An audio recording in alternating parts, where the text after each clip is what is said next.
जी news portal देख रहे सभी दर्शकों को मेरा बहुत बहुत नमस्कार। आज है 1 अप्रैल यानी अप्रैल फूल। आज बहुत सारे लोगों को आपने अप्रैल फूल बनाया होगा। जी न्यूज़ पोर्टल आपको अप्रैल फूल नहीं बनाएगा, बल्कि दिन भर की तमाम जो खबरें हैं और सही और सटीक खबरें वही आप तक पहुंचाएगा। आज की दिन भर की खबरों की अगर बात करें तो सर आज खबरें बहुत हैं और गंगापुर क्षेत्र से बहुत ज़्यादा खबरें हैं। ऐसी खबरें ज़्यादा हैं जो सीधा आपसे राब्ता रखती है और सीधा आपसे जुड़ी हुई हैं। तो वो सारी खबरें भी मैं आपको बताऊंगा, लेकिन सबसे पहले मेरी वही शर्त रहेगी कि आप सबसे पहले तो शेयर करना शुरू करें, ज़्यादा से ज़्यादा लोगों तक शेयर करें खबरों को और ज़्यादा से ज़्यादा लोगों को इनवाइट करें, जुड़ें लोग हमसे, ताकि हम इन खबरों को फिर विस्तार से आपको बता पाएँ। चलिए तो शुरुआत करते हैं पहले तो आज की प्रदेश की बड़ी खबरों से। देखिए, वित्त वर्ष ख़त्म हो गया। पिछला जो वित्त वर्ष था 2020-21 वो ख़त्म हो गया कल, और आज से नया वित्त वर्ष शुरू हो गया। पिछले वित्त वर्ष की अगर बात की जाए राजस्थान सरकार की या देश भर की बात की जाए, तो राजस्थान सरकार के जितने आंकड़े हमारे पास आए हैं ना सर, पिछले वित्त वर्ष में राजस्थान सरकार ने अच्छी उपलब्धियां हासिल की है और सबसे ज़्यादा पैसा कमाया है आबकारी विभाग ने। वो तो कमाना ही था। उनको लगभग 11,500 करोड़ रुपए का लक्ष्य दिया गया था और राजस्व अगर उन्होंने जो वसूल करने की बात हम करें तो लगभग 9,700 करोड़ रुपए का राजस्व उन्होंने वसूल कर लिया, यानी वहाँ भी अच्छा टारगेट अचीव किया। अब बात करें अगर परिवहन विभाग की हम, तो पिछली साल यानी पिछले वित्त वर्ष में परिवहन विभाग ने भी सबसे बढ़िया कलेक्शन करके दिया और लगभग 4300 करोड़ रुपए का कलेक्शन परिवहन विभाग ने करके दिया है, राजस्व की वसूली की है। अब यहाँ सवाल उठते हैं दोस्तों, कोरोना का काल था। अगर आबकारी विभाग की हम बात करें तो लगभग 33 दिन शराब की दुकानें बंद रही थी राजस्थान में, और 33 दिन शराब की दुकानें बंद रहने के बावजूद भी अगर आपने एक बढ़िया कलेक्शन करके दे दिया तो आर्थिक स्थिति आपकी बढ़िया रही। 4300 करोड़ रुपए का कलेक्शन आपको परिवहन विभाग ने करके दे दिया, यानी वहाँ भी आपकी आर्थिक स्थिति अच्छी रही। ठीक है, बिजली विभाग लगातार वसूली कर ही रहा है। अब बात ये होती है कि कोरोना के बावजूद भी अगर आपकी अर्थव्यवस्था अच्छी रही तो फर्क पड़ा तो किस पर पड़ा, सोचना इस बात पर। फर्क पड़ा तो मिडिल क्लास फैमिली पर पड़ा या फिर निम्न स्तर की जो फैमिली थी ना, निम्न क्लास की जो थी लोअर क्लास फैमिली, उन पर पड़ा है। दिहाड़ी मजदूरों पर पड़ा है, प्राइवेट सेक्टर में काम करने वाले लोगों पर पड़ा है। और सरकार ने उनको क्या दिया, सोचने का विषय ज़रूर है, सोचना ज़रूर इस बारे में। 1-1 करोड़ रुपए तो विधायकों ने अपने कोटे से दिए।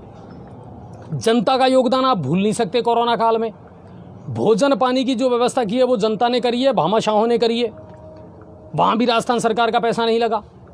तो फिर पैसा गया कहाँ, पूछना हमारा अधिकार है और जवाब देना सरकार का कर्तव्य है कि आखिर कहीं ऐसा ना हो आने वाले समय में अगर इन चीज़ों की जांच की जाए और इसमें भी कोई घोटाला निकले, क्योंकि हमारा तो घोटाला का इतिहास बड़ा लंबा चौड़ा रहा है। क्यों पदम जी? क्योंकि गुरु घंटालों की या कोई कमी है ही नहीं। बिल्कुल। और सबसे बड़ी बात यह है, देखिए बिल्कुल, देखिए हमारा सवाल उठाना और ये जनता का सवाल उठाना वाजिब भी है सर। 1 करोड़ रुपए अगर एक विधायक दे रहा है तो उस करोड़ रुपए का हिसाब लेना हमारा बिल्कुल हक है कि साहब वो 1 करोड़ रुपए जो थे वो गए कहाँ। ठीक है, आप लोगों ने आपसे ज़्यादा, सरकार से ज़्यादा अगर कोरोना के टाइम पर किसी ने योगदान दिया है तो वो दिया है जनता ने, आम जन ने और भामाशाहों ने जो योगदान दिया है ना सर, वो तो आप भूल ही नहीं सकते। जी बिल्कुल, गंगापुर से लेके भामाशाहों ने काफ़ी योगदान बिल्कुल दिया। बिल्कुल बराबर। गंगापुर सेवा समिति विधायक महोदय के नेतृत्व में बनी और जी जान से उन लोगों ने साथ दिया, बिल्कुल दिया। तो फिर सरकार का जो पैसा लगा है वो पैसा कहाँ गया, उसका हिसाब कौन देगा? फिर आम आदमी पर गाज क्यों गिरी, क्यों उसको उसी तरीके की मुसीबतों का सामना करना पड़ रहा है जब सब कुछ बढ़िया है? आज देश लेवल पर अगर बात की जाए, सेंटर के लेवल पर, तो वहाँ भी आप कह रहे हैं कि साहब अर्थव्यवस्था बहुत बढ़िया है, कहीं कोई फर्क नहीं पड़ा। आपको जितना रेवेन्यू कलेक्ट करना था आपने उतना किया, वहाँ भी आपके कोई फ़र्क नहीं पड़ा। फिर गड़बड़ हुई तो हुई कहाँ? आने वाले दिनों में ये सवाल ज़रूर उठेगा कि कहीं ऐसा ना हो कि कोरोना के नाम पर करोड़ों रुपए का जो बजट सरकारों ने उठाया है उसमें कहीं ना कहीं कोई घोटाला नज़र ना आए। बिल्कुल एक सवाल है जो छोड़ करके जा रहा हूँ। चलिए, तो कुल मिलाकर के ये है सर कि आज से नया वित्त वर्ष चालू हो गया और नई आबकारी नीति के तहत आज से नई शराब की दुकानें खुलना शुरू हो गई हैं। शराब अब सस्ती होगी, बियर लगभग 30 से 35 रुपये, उस पर भी कम हो जाएगा। 10 से 20 रुपये का जो रियायत है वो अंग्रेजी शराब पर भी मिलेगी। लेकिन कुल मिलाकर के ये है, सरकार ने शराब तो सस्ती कर दी मगर पानी कर दिया और बिजली कर दी महंगी। बिल्कुल कड़ा सच है। बिजली और पानी महंगे हुए हैं। पानी, गर्मी शुरू हुई है सर अभी तो, लेकिन गांव का हो या शहरी मामला हो, लोग पानी के लिए अब त्राई त्राई करने लगे हैं सर। बहुत सारे गांवों से हमारे पास में लोग तुरंत अब समाचार भेजने लगे हैं कि सर पीने के पानी की कोई व्यवस्था नहीं है। जबकि आपको मैंने एक दिन खबर बताई थी कि साहब जो जलदाय मंत्री हमारे बीडी कल्ला जी, उन्होंने पैसा रिलीज़ कर दिया कि अगर टैंकरों से व्यवस्था करनी पड़े तो टैंकरों से करिए, लेकिन गर्मी के दिनों में पीने के पानी की समस्या का लोगों को सामना नहीं करना पड़े, इसकी व्यवस्था करिए। लेकिन कुछ नहीं हो रहा अभी तक। अच्छा जी, बिल्कुल गंगापुर सिटी में 60 बाड़ में अभी तक कोई मॉनिटरिंग नहीं की है, कौन से बाड़ में पानी पहुंच रहा है और कौन से बाड़ में नहीं पहुंच रहा है। हमारा जलदाय विभाग के अधिकारियों से निवेदन है कि तुरंत उसका सर्वे कराया जाए कि कौन कौन से बाड़ में पानी नहीं पहुंच रहा है, वहाँ पर टैंकरों की व्यवस्था की जाए। और सबसे बड़ी बात यह है सर कि जहाँ पानी पहुँच भी रहा है ना, वहाँ लोग उस पानी को इस्तेमाल भी नहीं कर रहे, डर रहे हैं लोग।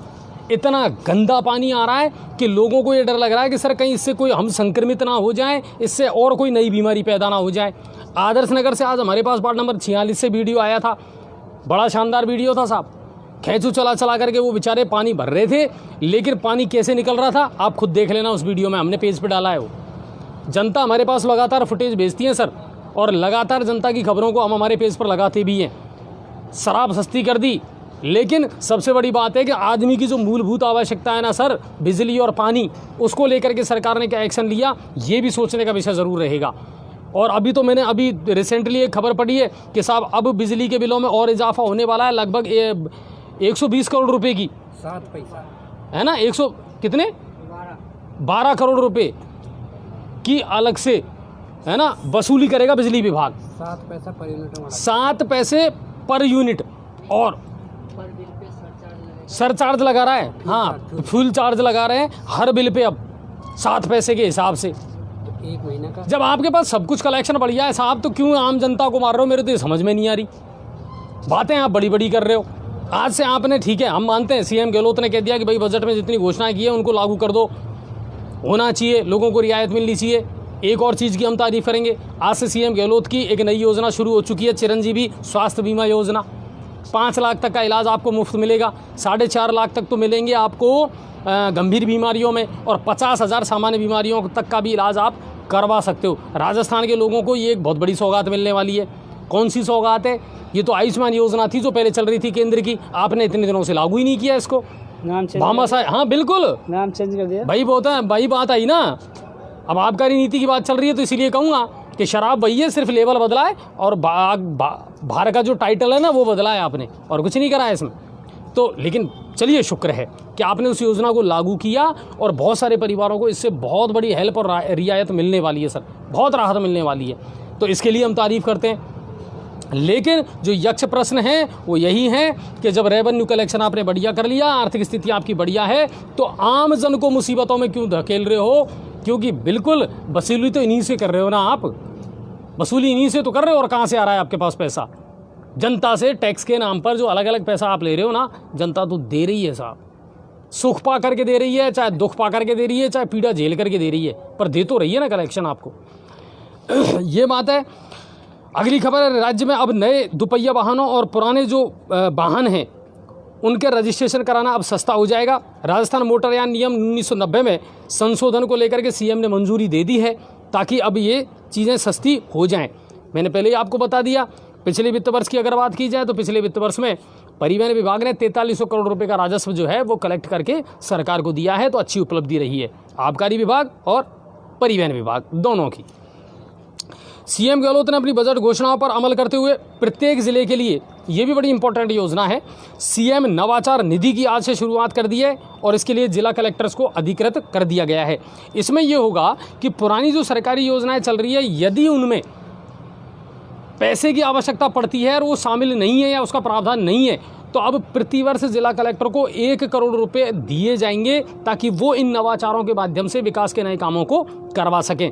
लेकिन शर्त वही रहेगी, जिला कलेक्टर की स्वीकृति से ही ये काम हो सकते हैं और बजट पारित हो सकता है। तो ये एक अच्छा काम है जो आज से शुरू होने वाला है। इसके अलावा राज्य में आज से सीएम चिरंजीवी जो है वो योजना शुरू हो गई है, और इसके बारे में मैंने अभी आपको बता दिया। तो ये शानदार योजना है, लेकिन कुल मिलाकर के ये है कि 1 अप्रैल है, और 1 अप्रैल से बहुत कुछ अब नया होने वाला है, बदलने वाला है। आप भी नियमों की जानकारी ज़रूर रखें, आपको भी जागरूक होने की आवश्यकता है। हम हर तरह की खबर अपने पेज पर ज़रूर डालते हैं। दर्शकों से मेरा निवेदन है, प्लीज़ अनछुए पहलू के अलावा जो जी न्यूज़ पोर्टल का पेज है ना, उस पर भी जाएं, उसका विजिट करें और एक एक हर खबर को आप देखें। बहुत सारी महत्वपूर्ण जानकारियाँ आपको अपने लिए वहाँ से मिल जाएंगी। अच्छा जी, सरकार को 1 अप्रैल से सरकारी कांटे की तुलाई खोलनी थी, लेकिन आज हमने दौरा भी किया, लेकिन अभी तक सरकारी कांटे शुरू नहीं हुए हैं। हाँ बिल्कुल, समर्थन मूल्य पर जो है वो गेहूं और सरसों दोनों की खरीद होनी थी सर, लेकिन हाँ, लेकिन इसकी अभी तक नहीं हुई है। आप लोग शेयर नहीं कर रहे हैं सर। मेरा निवेदन है, फटाफट जितने भी दर्शक हमारे जुड़े हैं, फटाफट खबर को ग्रुपों में शेयर करें सर, ज़्यादा से ज़्यादा। बहुत कम रेशो चल रहा है, मैं यहाँ देख रहा हूँ, मुझे दिख रहा है, पदम जी जो लाइव दिखा रहे हैं मुझे कि बहुत कम शेयरिंग चल रही है आप लोगों की। प्लीज़ सर शेयर करें ताकि हर महत्वपूर्ण जानकारी हर व्यक्ति तक पहुँच पाए। और आज रेलवे विभाग ने का धन्यवाद, जो आज एक गाड़ी तो कम से कम हाँ जयपुर बयाना है वो भी अब चालू हो चुकी है, उस खबर पर भी हम आएंगे। चलिए अब चलते हैं भरतपुर की तरफ। और एक बाबू द्वारा महिला नर्सिंग कर्मी से अश्लील हरकत करने का एक मामला सामने आया है।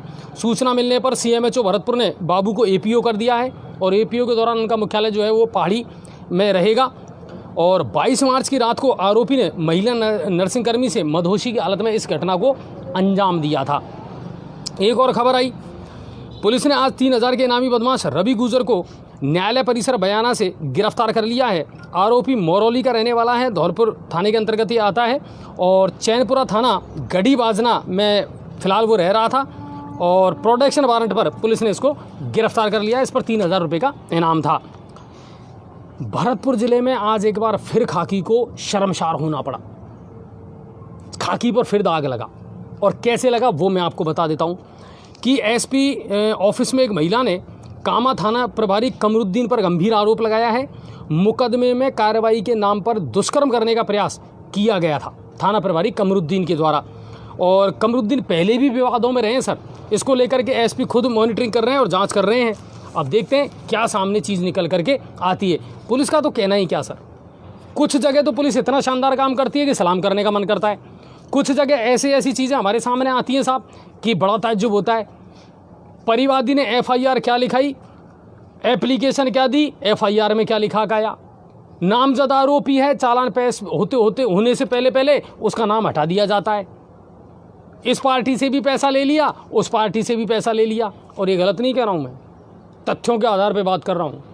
गंगापुर का एक मामला है, अगर इस मामले में कुछ नहीं हुआ तो मैं आने वाले दिनों में उसकी पोल भी खोलूँगा। दोनों तरफ से पैसा लिया है। इसके अलावा जो मेन आरोपी था उसका तो नाम ही हटा दिया, उसका तो पत्ता ही काट दिया और चालान पेश हो गया। तो ये तो गलत बात है। मैं एप्लीकेशन दे रहा हूँ कि साहब मेरे साथ ये घटना हुई है, वहाँ जब एफआईआर निकल करके आती है तो वहाँ घटना दूसरी मिलती है। तो ये तो गलत बात है। और ये जो गड़बड़ झाला, अच्छा ये सुधर क्यों नहीं रहे, मुझे ये समझ में नहीं आ रहा। ये रिश्वत का खेल आज भी बंद क्यों नहीं हो रहा पुलिस महकमे में। गाज गिरेगी ना सर तो इतनी शर्मिंदगी होगी कि अपने आप से नज़र नहीं मिला पाओगे। अब तो शर्म करो कम से कम। मोटी तनख्वाह मिल रही है, एसीबी लगातार कार्रवाई करनी है। किसी दिन चंगुल में फंसोगे ना तो फिर जवाब देते नहीं बनेगा आपसे। तो ये चीज़ें लगातार हमारे पास में आ रही है। ये तो शुक्र है कि हम भी एविडेंस के चक्कर में बात को दबा करके रखते हैं कि जब तक हमारे पास सबूत नहीं आ जाए, कोई पुष्टि ना हो जाए, तब तक हम इन चीज़ों को ओपन नहीं करते हैं। वरना लगातार लोग जो है ना अब जागरूक हो चुके हैं, लोग हर चीज़ की शिकायत करते हैं, लोग हर चीज़ को समझने लगे हैं। और ये ध्यान रखना, लोग अब खुद भी सबूत जुटाने लगे हैं बराबर। और जो भी भ्रष्ट अधिकारी हैं उनकी शिकायत करनी भी चाहिए। और एसीबी के नंबर बताए जाएं जी। बिल्कुल 1064 पर आप बेधड़क कभी भी कर सकते हैं कॉल। आय से अधिक संपत्ति का मामला हो या भ्रष्टाचार का मामला हो या रिश्वत का मामला हो, बिल्कुल बढ़िया काम कर रहे हैं एमएन दिनेश साहब और बीएल सोनी साहब। उनकी टीम लगातार काम कर रही है।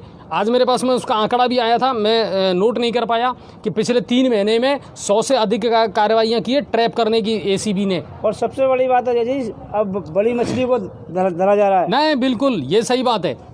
शेयर करिए आप फटाफट खबरों को, अभी शेयरिंग बहुत कम चल रही है आपकी। चलिए अब एक और बात है जो भरतपुर जिले से ही है। पूर्व मंत्री विश्वेंद्र सिंह पर्यटन मंत्री थे, उन्होंने खुद आज अपनी सरकार पर उंगली उठाई और उंगली उठा करके उन्होंने अपने बयान में ये कहा है कि धरातल पर कोई भी काम नहीं हो पा रहा है, बिजली, पानी और सड़क जैसे जो मुद्दे हैं उनका कोई भी समाधान नहीं हो पा रहा है। और उन्होंने बड़ी ज़ोरदार बात और कही कि नेता मीटिंग का खेल खेल रहे हैं। गौर ज़रूर करना कि सरकार के जो पूर्व मंत्री हैं विश्वेंद्र सिंह जी, उन्होंने ये आरोप लगाया है सर। आज तक शायद आप लोग ये कहते थे कि हम शायद मौजूदा सरकार की बुराई करते हैं, ये है वो है, लेकिन ये सही बात है सर। हम इन चीज़ों से मुंह नहीं फेर सकते। खुद इन्हीं के विधायक अब अपनी ही सरकार पर उंगली उठाने लगे हैं कि हमारे काम नहीं हो पा रहे हैं। अब इसका क्या कारण है ये वो भी बेहतर समझते हैं और जनता भी बेहतर तरीके से समझ पा रही है कि आखिर आम आदमी के काम क्यों नहीं हो पा रहे हैं। और कहीं ऐसा तो नहीं कि ये नेता वास्तव में मीटिंग के खेल रहे हैं, है ना। मीटिंग ले ली, तड़ी पिला दी अधिकारियों को, काम करो, और देने लेने को कुछ है नहीं, यही हो रहा है। और पूर्व मंत्री विश्वेंद्र सिंह ने आज इस बात को स्पष्ट कहा है कि सर कोई भी काम धरातल पर नहीं हो पा रहा है, जनता त्रस्त है, कामों का समाधान नहीं हो रहा और सरकार सिर्फ आंकड़ों से खेलने का काम कर रही है। ठीक है, अब चलते हैं अगली खबर की तरफ, और ये खबरें हैं धौलपुर जिले से। शेयर कर रहे हैं कि नहीं कर रहे सर? लोग नहीं कर रहे, बताइए आप। बहुत कम शेयरिंग कर रहे हैं आप लोग, जबकि आपसे रोज़ इस बात को कहना मैं उचित नहीं समझता। और मैं बार बार कहता हूँ, आज दिन भर जितनी खबरें चली है ना सर, जितनी लाइव आज पदम जी ने चलाई है, हर खबर बहुत इंपॉर्टेंट थी और आपको ज़्यादा से ज़्यादा उन खबरों को शेयर करना चाहिए था। आप लोग हमारी ताकत हैं सर। आप बहुत जल्दी हमें फ़ोन कर देते हैं हर समस्या के लिए, और हम भी प्रयास करते हैं पहुंचने का, लेकिन आप अपना योगदान कब देंगे ये समझ नहीं आ रहा हमारे। तो शेयर करिए। चलिए अब धौलपुर की तरफ चलते हैं। तो धौलपुर जिला जेल में बंद कुख्यात डकैत मुकेश ठाकुर की गैंग इन दिनों एक अजीब माहौल बना रही है, डर का। और वो माहौल क्या है कि वो ये जताने का प्रयास कर रहे हैं कि हो सकता है आने वाले दिनों में मुठभेड़ दिखा करके या एनकाउंटर दिखा करके और मुकेश ठाकुर की पुलिस ठिकाने लगा दे। इसको लेकर के खुद डकैत मुकेश ठाकुर ने भी अदालत में एप्लीकेशन लगाई है कि साहब मुझे अतिरिक्त सुरक्षा दी जाए, मेरी जान को खतरा है, हो सकता है पुलिस मेरा एनकाउंटर कर दे।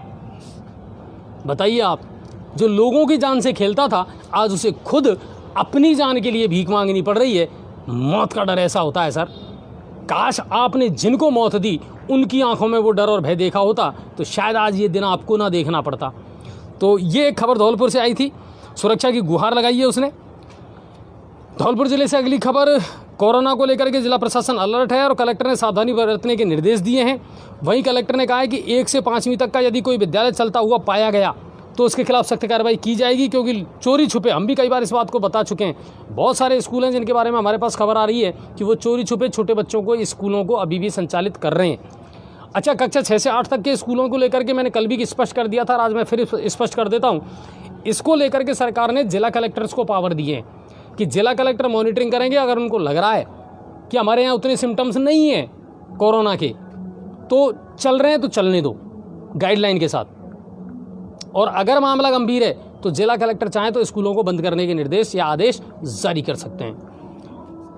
धौलपुर के सैपई थाना इलाके में अल सुबह बजरी माफियाओं द्वारा एक आरएसी जवान को गोली मारने का मामला सामने आया है ना, हौसले बुलंद। और ये बजरी है ना, ये इतना बड़ा जी का जंजाल बन गई सर कि हमें तो ताज्जुब भी हो रहा है कि आखिर ये चूहे बिल्ली का खेल खेला क्यों जा रहा है। अच्छा जी, आखिरकार इनके हौसले बढ़ाता कौन है? नहीं, बड़ा जो भी बढ़ा रहा है सर, ये तो सरकार ऐसे आंख मूंद करके बैठी है जैसे कुछ हो ही नहीं रहा। अच्छा जी, ये सरकार ने इसको आमदनी का स्रोत बनाया हुआ है। तो वही तो मैं कह रहा हूँ कि ये ऐसा हो गया चूहे बिल्ली का खेल। पुलिस ना पकड़े तो पुलिस चोर, और पुलिस पकड़े तो बजरी माफियाओं के गोलीकांड का शिकार होना पड़ेगा, मारपीट का शिकार होना पड़ेगा। उनके तो हौसले इतने बुलंद है सर, आजकल के पूछो ही मत आप। पुलिस के अधिकार है ना और पुलिस के जितने सोर्सेज हैं वो कम पड़ रहे हैं बजरी माफियाओं के सामने। और बेदड़ल्ले से क्या बजरी नहीं आ रही? क्या रोज आ रही है, खूब आ रही है, गंगापुर में भी आ रही है। मेरे घर के आसपास इतने मकानों का निर्माण काम चल रहा है सर, एक भी मकान का निर्माण काम नहीं रुका, खूब बजरी आ रही है दड़ल्ले से। अभी कैसे आ रही है फिर? अच्छा जी, जब सरकारी युग चल रहा है, बड़े बड़े काम चल रहे हैं। हाँ, वो सारे काम चल रहे हैं। तो कुल मिलाकर के यह है कि देखिए, आज उन्होंने एक आरएसी जवान को गोली मारी और आरएसी के जवान पर बजरी से भरी ट्रॉली को रोकने का जब प्रयास किया गया तो फायरिंग की गई और रूपबास की तरफ वो लोग फरार हो गए। आप ताज्जुब करोगे कि हालांकि एसपी जो हैं केसर सिंह जी, वो मौके पर पहुंचे, आरएसी के जवानों को अस्पताल में भर्ती करवा दिया गया है, उसका इलाज जारी है और उनकी तलाश भी शुरू कर दी गई है। कह रहे हैं कि जो वहाँ से खबर आई है कि 5 ट्रॉलियाँ भरी हुई निकल रही थी और पुलिस ने RAC के जवान ने जब उनको रोकने का शुरू किया तो लास्ट वाली जो ट्रॉली थी उसमें से ड्राइवर ने फायरिंग की। पुलिस और जो RAC का जवान है वो गंभीर रूप से घायल हो गया। अच्छा जी, डेली इसमें बजरी के मामले में डेली आए दिन घटनाएं हो रही है। हमारा प्रशासनिक अधिकारियों से निवेदन है अगर ये अंकुश हटा बिल्कुल, क्योंकि एक बजरी करना तो पड़ेगा कुछ ना कुछ, एक जरूरतमंद की चीज है। एक आप बंद कर भी नहीं पा रहे, कर भी नहीं सकते और आप बंद कर भी नहीं पा रहे, इसको खुले में छूट कर दो ना इसको। तो फिर इसका निस्तारण सरकार क्यों नहीं कर पा रही और इस पर आंख मूंद करके क्यों बैठी है? ये बड़े ताज्जुब की और शर्मिंदगी वाली बात है सर। घटना का इंतजार कर रही है सरकार और रोज हो रही है, रोज हो रही है और घटनाएं रोज हो रही हैं और आम पब्लिक पिछड़ा है। आम आदमी भी मर रहा है तेज रफ्तार के कारण और पुलिसकर्मी जो है ना वो बदनाम भी हो रहे हैं और पुलिसकर्मियों पर भी फायरिंग हो रही है, मारपीट हो रही है। रोज आते हैं सर इस तरह के समाचार कहीं ना कहीं से। बौली आप चले जाओ, हमारे यहाँ बौली वाला जो क्षेत्र है वहाँ भी बिल्कुल पुलिस के साथ मारपीट करने की घटनाएं बहुत आती हैं जब पुलिस दबिश देने जाती है, पकड़ने जाती है। और भरतपुर और धौलपुर से तो खूब आती है इस तरह की खबरें कि जब भी बजरी रोकने का प्रयास करते हैं बजरी माफियाओं के हौसले बुलंद है। ये माफिया था कौन? ये माफिया नहीं थे सर, इनको तो माफिया बना दिया आप लोगों ने। जी सबसे बड़ा तो ये राजनीतिक लोगों ने माफिया बनाया बजरी वालों को। सबकी साठगांठ है बिल्कुल। हमारे पास तो ऐसे ऐसे सबूत आए कि सब स्थानीय राजनेता है ना उनकी देखरेख में चल रहा है ये सारा खेल। मोटी रकम कमा रहे हैं वो लोग, जो डिस्ट्रिक्ट के जो राजनेता है ना बड़े बड़े बिल्कुल। और क्या, चलिए अच्छा आप शेयर कर रहे हैं ये नहीं कर रहे सर, प्लीज़ शेयरिंग लगातार करते रहें, जितने दर्शक जुड़ते जाएं फटाफट शेयर करते चले। साथ ही साथ करौली की तरफ चलते हैं और करणपुर के गांव डाबर में एक किसान के साथ आज एक दर्दनाक हादसा हुआ। और दर्दनाक हादसा ये हुआ कि गेहूं निकलवाते समय थ्रेसर में उसकी अंगूठी चली गई और अंगूठी के साथ ही उसकी गर्दन भी उस थ्रेसर में चली गई और उसकी दर्दनाक मौत हो गई और गर्दन फंस गई थी उसकी। इसमें विजय सिंह मीणा नामक किसान की दर्दनाक मौत हो गई और विजय परिवार का इकलौता पुत्र था और 2 साल पहले ही उसकी शादी हुई थी। तो आप सोचिए उस परिवार पर क्या गाजगिरी होगी। हालांकि ये एक हादसा ज़रूर था मगर ये हादसा सबक भी दे करके गया है और प्रशासन से भी हमारा ये निवेदन है कि सर प्लीज़ उस परिवार को जो राहत दी जा सकती है वो देने का प्रयास ज़रूर करें बराबर। और जो सरकार जो राजनेता हैं जो किसानों के नाम पर राजनीति करते हैं उनसे हमारा निवेदन है उन तक आर्थिक सहायता जरूर पहुँचाएँ। बिल्कुल।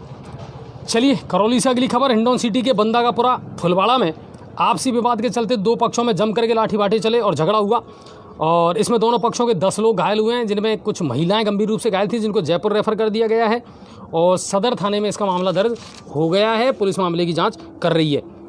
अब चलते हैं सवाई माधोपुर की तरफ। हमारे जिले में क्या कुछ घटित हुआ तो जिले के प्रभारी मंत्री प्रसादी लाल मीणा आज सवाई माधोपुर के दौरे पर रहे और खंडार के विधायक अशोक बैरवा ने उनसे मुलाकात की और रणथंभौर प्रोजेक्ट में जो काम चल रहे हैं उनमें व्याप्त भ्रष्टाचार को लेकर के लिखित में उन्होंने शिकायत करी। प्रभारी मंत्री ने इस मामले को गंभीरता से लेते हुए ये आदेश दिए कि पिछले 1 साल में रणथंभौर वन क्षेत्र में जितने भी प्रोजेक्ट हुए हैं शुरू और जिनका काम हुआ है उनकी जांच की जाए, उनमें भ्रष्टाचार की जांच की जाए और 1 महीने के अंदर अंदर रिपोर्ट देनी पड़ेगी। कहाँ क्या घोटाला हुआ है, किस तरह के प्रोजेक्ट थे, कितने करोड़ रुपए का बजट आया था, काम किस तरीके से हुआ है, इसको लेकर के 1 महीने के अंदर अंदर रिपोर्ट देनी पड़ेगी। इस मामले को उन्होंने गंभीरता से लिया है। सवाई माधोपुर से दूसरी खबर आई और बड़ी चौंकाने वाली आई बौली से। बौली में राजकीय उच्च माध्यमिक विद्यालय हिंदूपुरा में आज आप देखिए कि उस वक्त बड़ा डर का माहौल हो गया उस विद्यालय में जब सनसनाती एक बोलेरो तेज़ रफ्तार में उस विद्यालय में घुसी फिल्मी स्टाइल में और उसमें से कुछ युवक निकले।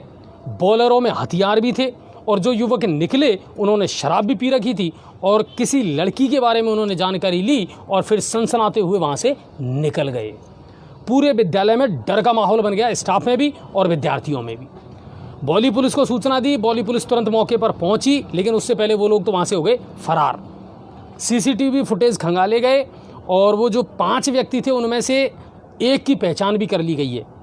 तो पुलिस उनकी तलाश कर रही है मगर ताज्जुब की बात यह है कि अपराधों का जो ग्राफ है ना सर राजस्थान में वो किस कदर बढ़ता जा रहा है। किसी को भी कानून का कोई डर नहीं है, लोग सरेआम घटनाओं को अंजाम दे रहे हैं, अपराधियों के हौसले बुलंद हैं, जिसके मन में जो आ रहा है ना वो कर रहे हैं।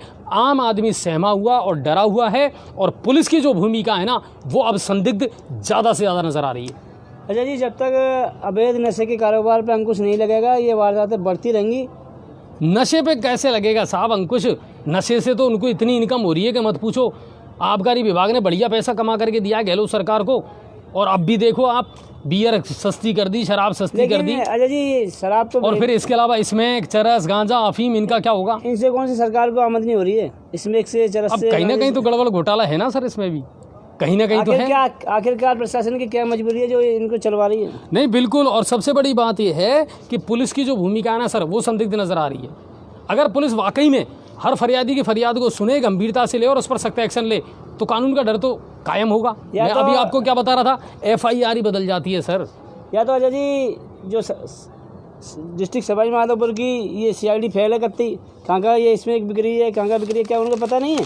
अरे पता सबको है साहब, पता सबको है, पर समस्या तो ये है कि चौथ वसूली का खेल के चलते हाँ सीधी इनकम वहाँ भी तो हो रही है ना सर, है ना, फिर बंदी बिगड़ जाएगी, अपना भी तो धंधा खराब होता है ना। कहते हैं कि बहुत सारे थानों की तनख्वाह तो इसी से चल रही है। क्योंकि अजय जी बड़े बड़े अधिकारी सूटकेस पकड़ा आ रहे हैं इस टाइम। बिल्कुल। अब चलते हैं हम गंगापुर सिटी की तरफ, यानी हमारे शहर की तरफ, लेकिन उससे पहले फिर मैं रिक्वेस्ट करूंगा फटाफट खबरों को शेयर करें। आज बहुत सारी खबरें हैं सर आपके काम की, और बहुत सारी खबरें हम बताने वाले हैं आपको, लेकिन शेयर ज़रूर करें। आज लाइव बहुत चलाए पदम जी ने, और एक लाइव मैंने भी चलाया था। पदम जी ने लाइव चलाया एक तो आज स्टेशन का, जयपुर में ना लोकल ट्रेन चालू हो गई। बिल्कुल। किराया अभी भी ज़्यादा है, लेकिन रिजर्वेशन के झंझट से मिल गई आपको मुक्ति, यानी अब आप सीधा जाकर के विंडो से टिकट ले सकते हैं। आपको ऑनलाइन टिकट रिजर्वेशन करवाने की आवश्यकता नहीं है। टिकट ज़रूर अभी भी 90 रुपये का बता रहा है जयपुर तक का। हाँ, 15 रुपये जो एक्स्ट्रा चार्ज आपका लगता था वो रिड्यूस हो गया है। ठीक है, एक ये खबर। दूसरी, अवैध शराब के चलते झगड़ा, और हॉस्पिटल से जाकर के लाइव चलाया पदम जी ने। पदम जी क्या मामला था ये, और कहाँ का मामला था? अच्छा जी, ये गांधीनगर हरिजन मोहल्ले का मामला था, और वहाँ पर एक लोगों ने आरोप लगाया, वालिम समाज के लोगों ने, कि वहाँ पर एक शराब है जो अवैध रूप से बेचता है वहाँ पर, और इसी एक व्यक्ति बेचता है, और इसी बात को लेकर वहाँ पर मारपीट हुई, झगड़ा हुआ। और जब हमने वहाँ पर भी जाके लाइव दिखाया, उनसे बात की, तो उन्होंने कहा कि ये पैसे शराब के हमारे पैसे नहीं देता है, और लेके ज़बरदस्ती करते हैं। अच्छा, अवैध शराब का जो मामला है ना पदम जी, ये गंगापुर में कई जगह सर, कई कॉलोनियों का ये मामला। अजय जी बिल्कुल, जब हमने लाइव चलाया था, हमने इस बात को कबूलवाने की कोशिश करती। दोस्तों, आप जब बार बार में कहते हो ना कि एक ही सवाल बार बार क्यों पूछते हो? एक बार ही सवाल बार बार में क्यों दोहराता हूँ, इसीलिए दोहराता हूँ। दोस्तों, आपने लाइव देखी होगी, जब घटनास्थल पर जब मारपीट हुई, लाठियाँ चली, कई आधा दर्जन लोग घायल हुए। इसलिए मैंने जब जो शराब के अवैध कारोबार करते हैं उनसे बार बार जब ये पूछा, तो उन्होंने कबूला कि वास्तविक गंगापुर में, उन्होंने कहा कि मैं ही नहीं बेच रहा हूँ शराब, गंगापुर के प्रत्येक कोने में अवैध रूप से शराब बिक रही है, जो एजेंटी के नाम से कहते हैं, वो एजेंट बिकवा रहे हैं। और गाँवों में भी अवैध रूप से शराब बिक रही है। मैं आपको बता देता हूँ, मेरे पास में कल परसों एक फ़ोन आया था, गाँवड़ी के पास में एक बस्ती है बैरवा ढाणी, वहाँ पर भी कोई व्यक्ति है साहब, और अवैध रूप से वो रोज़ाना वहाँ से पता नहीं कहाँ से शराब खरीद करके लाता है, कोई लाइसेंस नहीं है उसके पास में, लेकिन पूरी बस्ती को वो अकेला शराब सप्लाई करता है, और बहुत महंगे दामों में, ऊंचे दामों में। अब जिसको लत लग गई वो तो लेगा, चाहे आप 20 रुपये ज़्यादा ले लो, चाहे 30 रुपये ज़्यादा ले लो। और अवैध शराब का कारोबार गांवों में भी बढ़ता जा रहा है, और अवैध शराब का कारोबार गंगापुर सिटी में भी कई जगह बढ़ रहा है। इसको लेकर के हम पहले भी कई बार शिकायत कर चुके हैं पुलिस विभाग को, लेकिन ताज्जुब की बात यह है, ना तो पुलिस विभाग कुछ करता, वो डाल देता है आबकारी विभाग पर, और आबकारी विभाग डाल देता है पुलिस विभाग पर, और जो अवैध शराब का काम कर रहे हैं उनके ब्यारे नारे हैं, वो बढ़िया पैसा कमा रहे हैं। इस मामले में कोतवाली थाने में तुरंत कार्रवाई करते हुए पर कोतवाली थाना प्रभारी मैं दलबल के वहाँ पर पहुँचे मौके पर, और इस मामले में 3 लोगों को शांति भंग में गिरफ्तार किया है। शांति भंग में गिरफ्तार किया है, और जांच के बाद में दोनों को मुकदमे में ले लिया किया जाएगा जांच के बाद।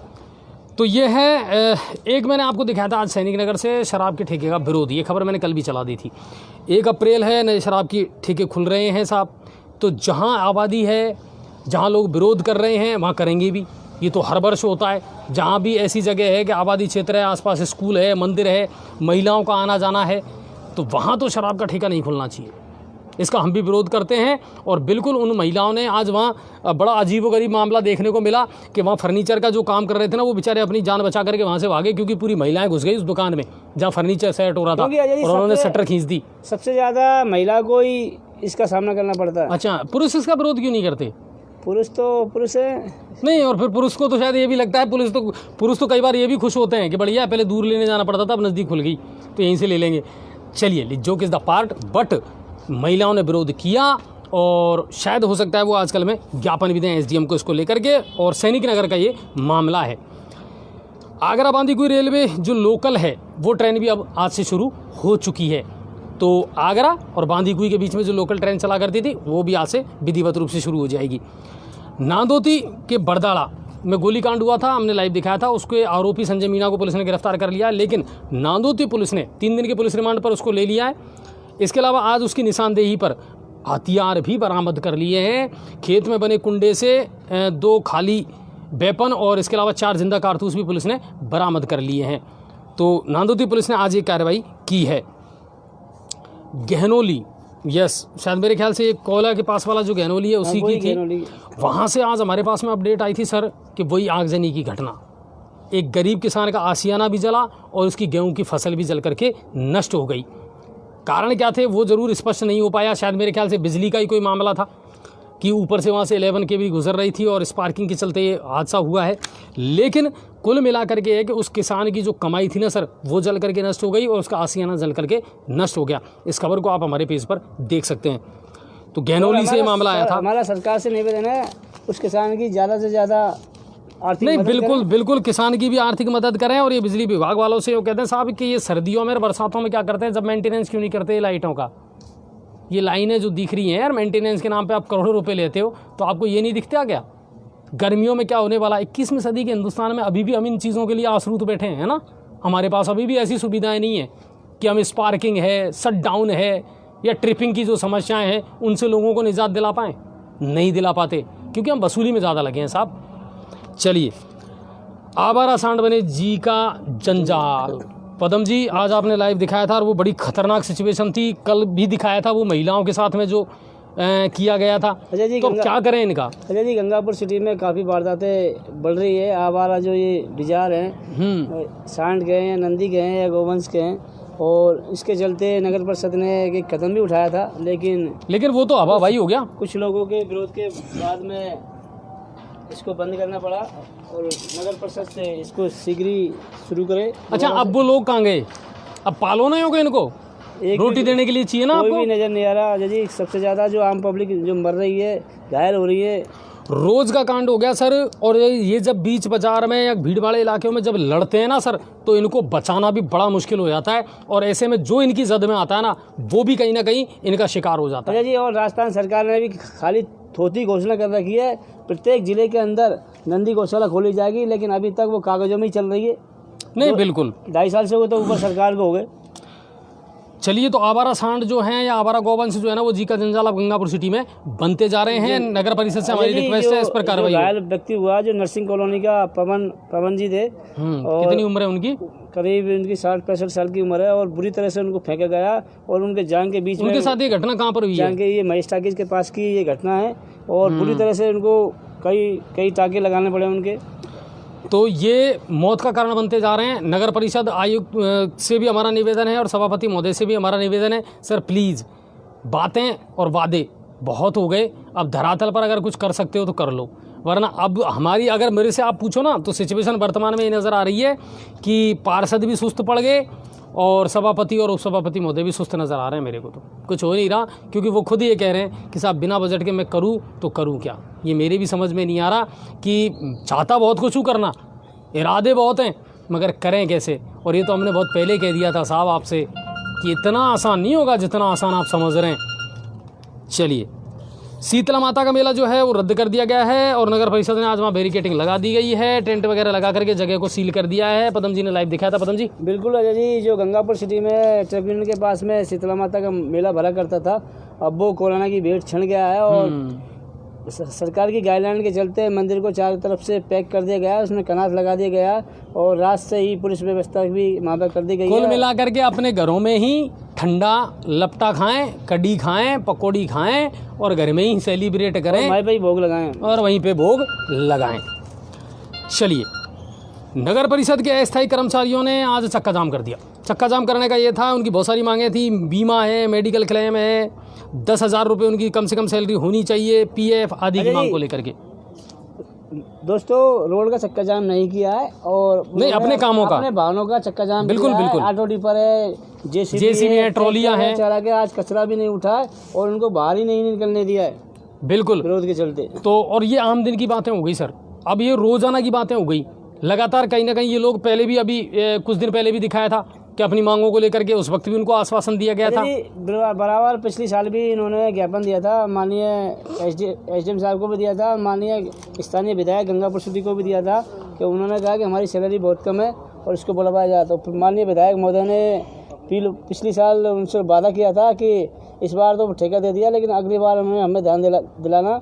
इसके चलते कल विधायक से भी मिलेंगे वो। नहीं बिल्कुल, और सबसे बड़ी बात यह देखिए कि इनको बहुत कम कीमत मिल रही है सर, बहुत कम पैसा मिलता है इनको, 4-4 हज़ार रुपये, 3-3 हज़ार रुपये में, 5,000 रुपये में कैसे काम करेंगे बताइए? 5,000 रुपये में क्या संभव है कि 5,000, 5,500 रुपये में आप अपने परिवार का गुजर बसर कर सकते हैं? एक जेसीबी चालक, ये संभव नहीं है। चालक, ऑटो डिपर चालक, उनको 5,500 के आसपास मिल रहा। तो वो चीज़ है और वाजिब मांगे हैं, विरोध वो लगातार करते आ रहे हैं। रीको से अभी हमारे पास एक ब्रेकिंग आई है बाइक चोरी की। मोहित गुप्ता है और उनकी गाड़ी थी RJ 34 SN 0120 HF deluxe black and red colour, और लगभग 3 बजे के समथिंग उस चोरी की घटना को अंजाम दिया और कोई उस गाड़ी को उछाट करके ले गया। वाहन चोरी की बहुत सारी वारदातें तो ऐसी हैं सर जिनकी लोग रिपोर्ट ही नहीं करवाते।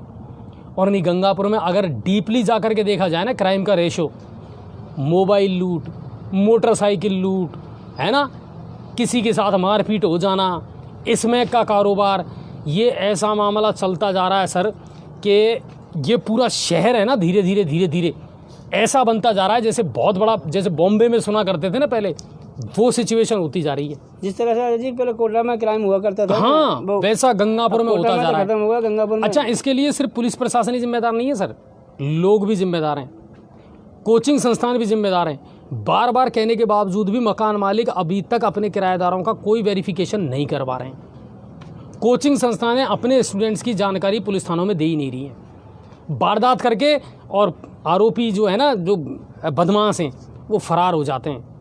गाड़ियां देखो साहब आजकल एक से एक, यार ये लोग मेंटेन कैसे कर लेते हैं? अपाचे चल रही है, RTR आ रही है ना, इनफील्ड चल रही है, टशन में चल रहे हैं, और अभय कमांडो 2, हमें तो वो कहीं, आपने देखी क्या कभी कोई सक्रिय? सिर्फ जी वहाँ पे मौके पे पहुँच जाती है और सूचना पर बस बाद में सूचना मॉनिटरिंग, लेकिन नफरी तो नहीं हो रही ना, गश्ती तो नहीं हो रही, गश्त नहीं कर रहे हैं। आप कह रहे हो मोटरसाइकिल से हमने साहब कुछ पुलिस वालों को लगा रखा है, मेरे तो नोटिस में नहीं आया सर अभी तक। बिल्कुल, मैं तो कह रहा हूँ अगर कर रहे हैं तो बहुत अच्छी बात है, लेकिन नोटिस में तो आए, लोग तो कहें, फीडबैक तो आता है हमारे पास में। ऐसी बात थोड़ी है कि हम खबरों पर नज़र नहीं रखते हैं, लेकिन अभी तक कोई पॉजिटिव रेस्पॉन्स ऐसा निकल कर के सामने नहीं आ रहा है सर। और अपराध दिनों दिन बढ़ता जा रहा है, किसी को कोई डर भय नहीं है, और अपराधी सरेआम घटनाओं को अंजाम दे करके निकल जाते हैं, क्योंकि CCTV फुटेज तो बंद पड़े, अगर पकड़ें भी तो क्या पकड़ें। तो ये चल रहा है अब गंगापुर में। और आजा जी एक बैंक वालों का बहुत तगड़ा खेल चल रहा है, बिना रिश्वत के कोई लोन पास नहीं होता आज तक, चाहे केंद्र सरकार कितना ही वो निकाल दे स्कीम कि इसके लिए लोग गरीबों को लोन दिया जाएगा, उसके लिए दे दिया जाएगा। हकीकत तो ये है दोस्तों, सही बताना आप भी, क्या बिना पैसे के बैंक वाले आपका लोन पास करते हैं? सबकी परसेंटेज बनी हुई है, बिना आपकी लिमिट, जो व्यापारी लोग लिमिट बनवाते हैं, क्या बिना लिए दिए आपकी फ्री में वो लिमिट बना देते हैं? कितने परसेंट? 10% दोस्तों, 10% बैंक वाले वो लेते हैं लोन पर। बिल्कुल, तो आम आदमी तो हमेशा ही पिस रहा है सर, हर जगह ही पिस रहा है। और फिर सरकारें कहती हैं कि हमारी जो सरकार आएगी वो आम आदमी की सरकार आएगी। चूस लो इसको। अच्छा जी, आखिरकार में लोन चुकाने वाला किस तरह से चुकाएगा जब आप 10% लोन में? जनता को चोरी करना यही सिखा रहे हैं, कोई नहीं सिखा रहा। जब आपकी पॉलिसियां जो है ना, जब 10% लोन में ले रहे हैं तो आम पब्लिक कैसे बस जमा कराएगा वापस? आपकी जो पॉलिसी है ना, वही लोगों को चोरी करना सिखा रही है। कुल मिला करके ये है। दर्शकों बताओ, सही है? अगर बात शेयर करें सर, तो आप शेयर करें और कमेंट भी करें इस पर। जब बिना पैसे के बैंक वाले आपका लोन पास कर देते हैं, या बिना लिए दिए या आपकी लिमिट पास कर देते हैं। चलिए, और रीको से खबर आई, अब इसके बाद में अगली खबर जो आई है मेरे पास में, पेयजल की मैं आपको बात कर रहा था। सोप से आज हमारे पास में एक वीडियो और फोटो आया, वहाँ के लोगों ने भेजा कि सोप में पीने के पानी की कोई व्यवस्था नहीं है, जबकि चंबल प्रोजेक्ट से सोप को जोड़ दिया गया है। पीने के पानी का एकमात्र सारा वहाँ बना हुआ एक तालाब है भाई साहब, उसमें पानी भरा हुआ है। वो पानी पूरी तरह सड़ चुका है और जहरीला बन चुका है। पशु भी उसी में पानी पी रहे हैं और आम आदमी भी उसी का उपयोग कर रहा है। पशुओं की मौत हो रही है तो आम आदमी चर्म रोग का शिकार हो रहा है। फिर आप बड़े बड़े दावे कैसे कर रहे हो कि साहब चंबल का पानी पहुंच गया, इतने करोड़ रुपए का बजट जारी कर दिया, जबकि सोप तो वो गांव है जहां खुद जलदाय विभाग के सबसे बड़े अधिकारी एसी महोदय, रिटायर्ड एसी महोदय, उनका वो गांव है। भूतपूर्व विधायक रमेश जी का वो गांव है। और उसके बावजूद भी एक तो नशे का कारोबार सोप में बहुत तेज़ी से बढ़ता जा रहा है, और दूसरी बात पीने के पानी की जो किल्लत है ना वो बहुत तेज़ी से बढ़ती जा रही है। इसको लेकर के हमने हमारे वहाँ के जो पत्रकार हैं उनको कह दिया, वो 1-2 दिन में जाएंगे, इस मामले में देखेंगे और जलदाय विभाग नांदोती से हम सवाल जवाब ज़रूर करेंगे कि साहब क्या मामला है, कर सकते हो समाधान तो बोलो, नहीं कर सकते हो तो जनता को थोते आश्वासन मत दो। ग्राम पंचायत सलेमपुर के फरासपुर से भी ऐसा ही मामला आया है। रैगर समाज का जो मोहल्ला है वहाँ से कि साहब पीने के पानी की विकट समस्या चल रही है, हमारे पास में कोई व्यवस्था नहीं है कि पीने के पानी का हम क्या इंतज़ाम करें। सरपंच से कहते हैं, सरपंच कहते हैं हाँ करवाऊँगा, 1 दिन में, 2 दिन में, 4 दिन में। सरपंच करें तो क्या करें, सरपंचों के पास कोई बजट है नहीं। पानी के टैंकरों की व्यवस्था करवाई जानी चाहिए, अस्थायी रूप से हर वर्ष करवाते तो हो तो करवाओ। सरपंचों के साथ में सरकार ने मजाक किया तो है, मजाक सा ही चल रहा है। मजाक बिल थमा दिए 40-40 लाख के, आखिरकार बिल जमा कैसे कराएगा सरपंच? बजट तो है ही नहीं 40 रुपये का उनके पास में। जिला कलेक्टर महोदय से हमारा निवेदन ज़रूर है सर कि प्लीज़ आप इस मामले को गंभीरता से लें, इस पर संज्ञान लें और जलदाय विभाग की मीटिंग लेकर के जो बजट उनको दिया गया है उसकी मॉनिटरिंग करके और इनको सख्त आदेश दें कि जहाँ जहाँ पानी की किल्लत है वहाँ अस्थायी रूप से अब टैंकरों की व्यवस्था सुचारू रूप से शुरू कर दी जाए। हर वर्ष करते हो तो इस वर्ष भी करनी पड़ेगी और आपके पास कोई विकल्प है भी नहीं। जब तक आप स्थायी समाधान नहीं करते तब तक अस्थायी रूप से इन लोगों को पीने के पानी की व्यवस्था की जाए। जिन गांवों में लगातार हमारे पास में खबरें आ रही है, और रविवार को जब अपनी बात होगी उससे पहले और भी मैं डाटा कलेक्शन कर लूँगा कौन कौन से गांव ऐसे हैं जिनको मुसीबतों का सामना करना पड़ रहा है। सरपंचों ने हाथ खड़े कर दिए हैं, सरपंच तो खुद अब वापस जुटने की तैयारी कर रहे हैं सरकार के खिलाफ, क्योंकि सरकार ने कह तो दिया उस समय जब वो विधानसभा का घेराव करने की उन्होंने चेतावनी दी, 3000 करोड़ रुपए का बजट पारित तो कर दिया, लेकिन मिला नहीं है सर अभी तक। सरपंचों का ये कहना है हमें तो पता नहीं साहब, हमारे खाते में तो अभी तक आई नहीं है। सरकार की एंटी में से निकाला तो एंटी को तो ढीली तो करे सरकार। तो ये बात है कि जगह जगह से अब लोग परेशान हैं सर, और पीने के पानी की जो समस्या है ना वो अब विकराल रूप लेने वाली है। इसके अलावा जी एक हमारे राहुल शर्मा जी है, वो दर्शक कमेंट कर रहे हैं, बिल्कुल गंगापुर शहर धूल का गुबार बना हुआ है। बिल्कुल ये तो हम ही कह रहे हैं राहुल सर, धूल का गुबार बिल्कुल बना हुआ है, हालात बहुत ख़राब है और इसका हम करवाएं तो क्या करवाएं राहुल सर बताओ आप। जब प्रशासन आंख मूंद करके बैठ जाए और कानों पे धर ले ठीपरी तो करें तो हम क्या करें बताओ आप। इतने बेशर्म हो गए सर, और सुन और नहीं रहे किसी की। एसडीएम साहब अपनी तरफ से पूरा प्रयास कर रहे हैं, एडीएम साहब हैं वो पूरी तरीके से कोरोना पर टकटकी लगा करके बैठे हैं कि उसका नियंत्रण किया जाए, क्योंकि एक तो कोरोना का ऑर्डर है जंजाल जी को, लेकिन पेचवर्क बंद पड़ा है। शहर में गड्ढे यथावत हैं, हर जगह ट्रॉलियां धंस रही हैं, हर जगह आम आदमी दुर्घटना का शिकार हो रहा है। शहर में पूरे में धूल उड़ रही है, गंदगी और कचरे का तो कहना ही क्या। कहीं कहीं सफाई हो जाती है वरना नहीं होती है, क्योंकि अब तो वो भी हड़ताल पे चले गए। हमारी मांगे पूरी करो। अच्छा जी, राजस्थान में पूरे राजस्थान भर में अमृत योजना का जो ये लाइन डालने का कार्य चल रहा है, 3.5 महीने हो चुके हैं, अमृत योजना का पैसा नहीं दे रहे हैं और 3.5 महीने से काम पेज पर बंद है बिल्कुल। इसी वजह से गड्ढे हो रहे हैं। पब्लिक को ये बता दो ना, जो भी उपभोक्ता ना सब इसके डालने से कस्टमर केयर कॉल करके कहाँ शिकायत करना। अच्छा एक चीज़ और मैं आपको जानकारी दे देता हूँ। जैसे एक तो मैंने आपको अभी बताया कि वो एक योजना शुरू हो रही है सर, वो देख निकालना कि जो मुख्यमंत्री ने आज से योजना शुरू की है ना, चिरंजीवी स्वास्थ्य योजना, एक तो इसके बारे में पूरी जानकारी लें। हमारे पेज पर आप मिल जाएगी, शायद डाल दी होगी पेज पे, है ना, कि आप कैसे उसके पात्र हो सकते हैं। बिल्कुल हर गरीब व्यक्ति के लिए और निम्न लोअर क्लास फैमिली है उनके लिए तो कम से कम राहत की बात है। दूसरी बात, उपभोक्ताओं के लिए एक बहुत अच्छी चीज़ है, मैं जानकारी आपको दे देता हूँ कि कैसे दर्ज कराएं उपभोक्ता अपनी शिकायतें। तो इसको अपने पेज पर डाल दिया क्या है ना, हमारे पेज पर आप देख सकते हैं। तो इसमें 4 तरह के जो चरण हैं उनको लेकर के आप उनको अगर फॉलो करेंगे तो आप बिल्कुल अपनी कोई भी शिकायत है, बिजली विभाग से संबंधित है या जल आय विभाग से संबंधित है या रोड लाइटों को लेकर के किसी भी तरह की जो भी शिकायत है आप यहाँ भेजें। आजकल मेरे खुद के ये मैंने व्यक्तिगत रूप से इस मामले को देखा है कि यहाँ आपकी शिकायतों का निस्तारण तो हो रहा है, क्योंकि आप लोग कई बार कहते हैं साहब 181 पे तो हम कई बार डाल देते हैं लेकिन वहाँ कोई सुनवाई नहीं हो रही। लेकिन ये सेंट्रल गवर्नमेंट की एक वो है हेल्पलाइन नंबर, इस पर आप ज़रूर डालें। कोई भी उत्पाद खरीदते समय हमेशा जांच लें कि पैकेट वगैरह, ये तो आप सब लोग अवेयर हैं इन चीज़ों को लेकर के।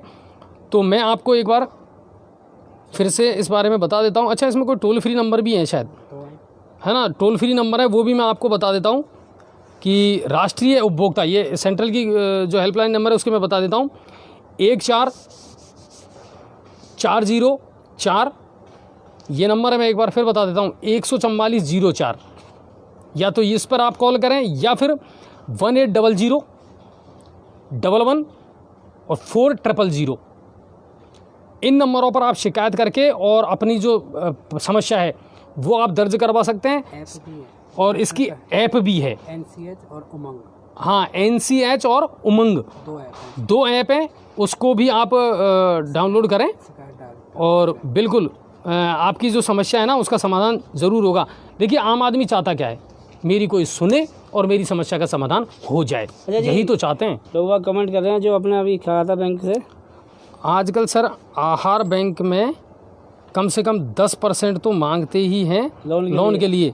चेतराम जी कह रहे हैं, चेतराम भाई बिल्कुल, मैं तो वही कह रहा हूँ आपसे, बिना एजेंट के काम नहीं हो रहा। दूसरी बात, आपकी सेटिंग होनी चाहिए, 10%, 5%, 15% बंधा हुआ है। अगर आपको कोई लोन लेना है, बैंक से पास करवाना है, तो आपको परसेंटेज तो देनी पड़ेगी। तो ये हो रहा है, बिल्कुल ये खेल चल रहा है। और दुख इसी चीज़ का है सर हमको भी कि आम आदमी पिसता जा रहा है। सरकारें चाहे कितने बड़े बड़े दावे कर ले सर, लेकिन आम आदमी को जो राहत मिलनी चाहिए ना वो नहीं मिल पा रही है। पुलिस में जाते हैं तो FIR दर्ज नहीं हो रही, अपराधी अपराध करके निकल जा रहा है तो वहाँ कुछ नहीं हो रहा। बिजली विभाग से अगर हमको कोई शिकायत है, आज मेरे पास एक मैटर और आया था कि साहब ये जो खनन विभाग है उसने एक ऐसे ट्रैक्टर चालक को नोटिस भेज दिया जो बेचारा ज़िंदगी में कभी खनन में गया ही नहीं, है ना जोरदार बात। जो ज़िंदगी में खनन में नहीं गया उसको खनन विभाग ने नोटिस भेज दिया 3.5 लाख रुपए का। अब गड़बड़ कहाँ हुई, हालांकि उसने पूरे दस्तावेज मुझे जब दिखाए तो मैं समझ में आ गया, मैं 1 नंबर का गफलत हो गया। केवल उस ट्रैक्टर के नंबर कुछ और थे, इस ट्रैक्टर के नंबर और थे, फोटो उसकी, चालक वो, सब कुछ वो, और नोटिस मिल गया इस बेचारे को जो ज़िंदगी में नहीं गया कभी खनन विभाग में, जिसने आज तक बजरी पत्थर नहीं डाले, घर का काम करता है, खेती का काम करता है उस ट्रैक्टर से, उसको नोटिस भेज दिया खनन विभाग ने। अब बताओ, अब अगर उसको निस्तारण करना है तो चक्कर लगाएगा वो। दूसरी बात, जब वो मिला RTO से या DTO से, उन्होंने कहा भाई साहब कुछ तो देना पड़ेगा। क्यों देना पड़ेगा, तुम कमा के रखे गए थे क्या, उसको देना पड़ेगा। गलती तुम्हारी और खामियां जब वो भोगे। बिजली विभाग का भी यही सिस्टम है, साहब बिजली का बिल गलत आ गया, अच्छा गलत आ गया कोई बात नहीं, अगले बिल में भरपाई कर लेंगे। क्यों कर लेंगे, मैंने नगद दिया है, आप मुझे जो भी है वो नगद वापस करो। क्यों नहीं कर रहे, नहीं अगले बिल में भर लेंगे। देने का काम नहीं, जो आ गया ना वो तो गला गप्पे, अगले बिल में कर लेंगे। अगले बिल में क्यों कर लोगे। कुछ चीज़ें ऐसी हैं जिन पर वाकई में सरकार को डीपली काम करना पड़ेगा और गहराई से सोचना पड़ेगा। आम आदमी को अगर राहत देनी है तो। पटवारी अभी भी हड़ताल पे, बिल्कुल वो अभी तक काम पर नहीं लौटे।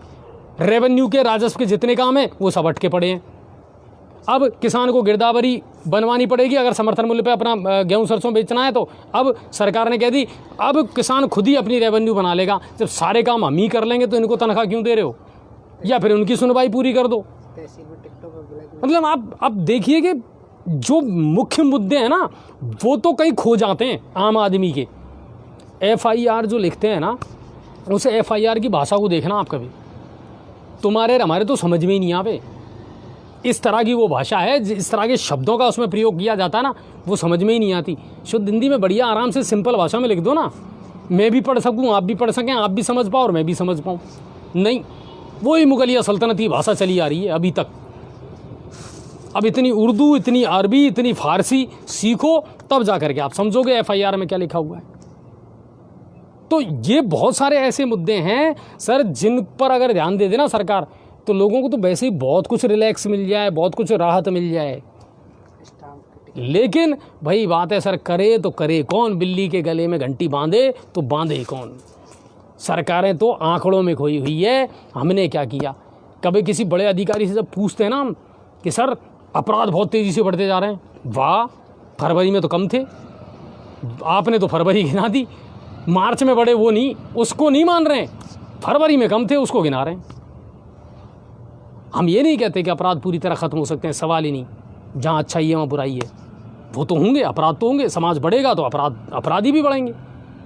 लेकिन कानून का डर या कानून का भय ख़त्म क्यों हो रहा है, ये सोचना पड़ेगा। शिकायतकर्ता ने शिकायत क्या लिखी, आपने FIR में क्या लिखी, वो सोचना पड़ेगा। पैसों का और रिश्वत का ये जो खेल है ना, ये बंद होना चाहिए। जिस दिन ये बंद हो जाएगा ना सर, आम आदमी को इंसाफ ज़रूर मिलेगा, न्याय ज़रूर मिलेगा, ऐसा मेरा मानना है। उम्मीद करता हूँ आज का अनछुए पहलू आपको अच्छा लगा होगा। अगर लगा है तो प्लीज़ ज़्यादा से ज़्यादा शेयर ज़रूर करना। कल फिर और बहुत सारी खबरों को लेकर के हम ज़रूर आएंगे। यूट्यूब चैनल पर भी हमारे ज़रूर जाएं, उसको भी सब्सक्राइब करें, लोगों तक शेयर करें, पेज का विज़िट करें। हर छोटी बड़ी खबर, महत्वपूर्ण जानकारियाँ उस पर भी आपको मिलेंगी। तो लगातार जी न्यूज़ पोर्टल आपसे जुड़ी हुई खबरें ही आपको दिखाता है, आम आदमी की बात करता है। कई बार लोग कहते हैं अजय जी आप व्यक्तिगत हो जाते हो। सर बिल्कुल, मैं एक पत्रकार हूं तो मैं एक आम आदमी भी हूं। मैं आपके दर्द को महसूस करता हूं, आपकी पीड़ा को समझता हूं कि जिस दर्द को आप कह नहीं पाते, शायद मैं अपने शब्दों के माध्यम से प्रशासन तक उनको पहुंचाने का प्रयास करता हूं। आप सभी का बहुत बहुत धन्यवाद और जय हिंद और जय भारत।